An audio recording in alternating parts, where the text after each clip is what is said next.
روزگاری.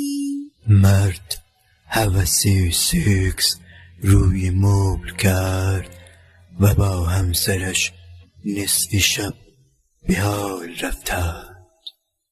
از بخت بدشان بچه جیشش گرفت و به حال آمد تا به دستشویی برود.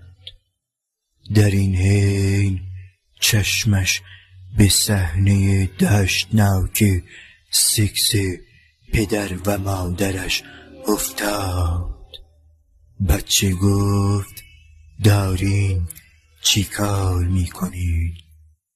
پدر که دست پاچه شده بود برای اینکه جمعش کند گفت پسرم داریم برایت یک خواهر کوچولو درست میکنیم.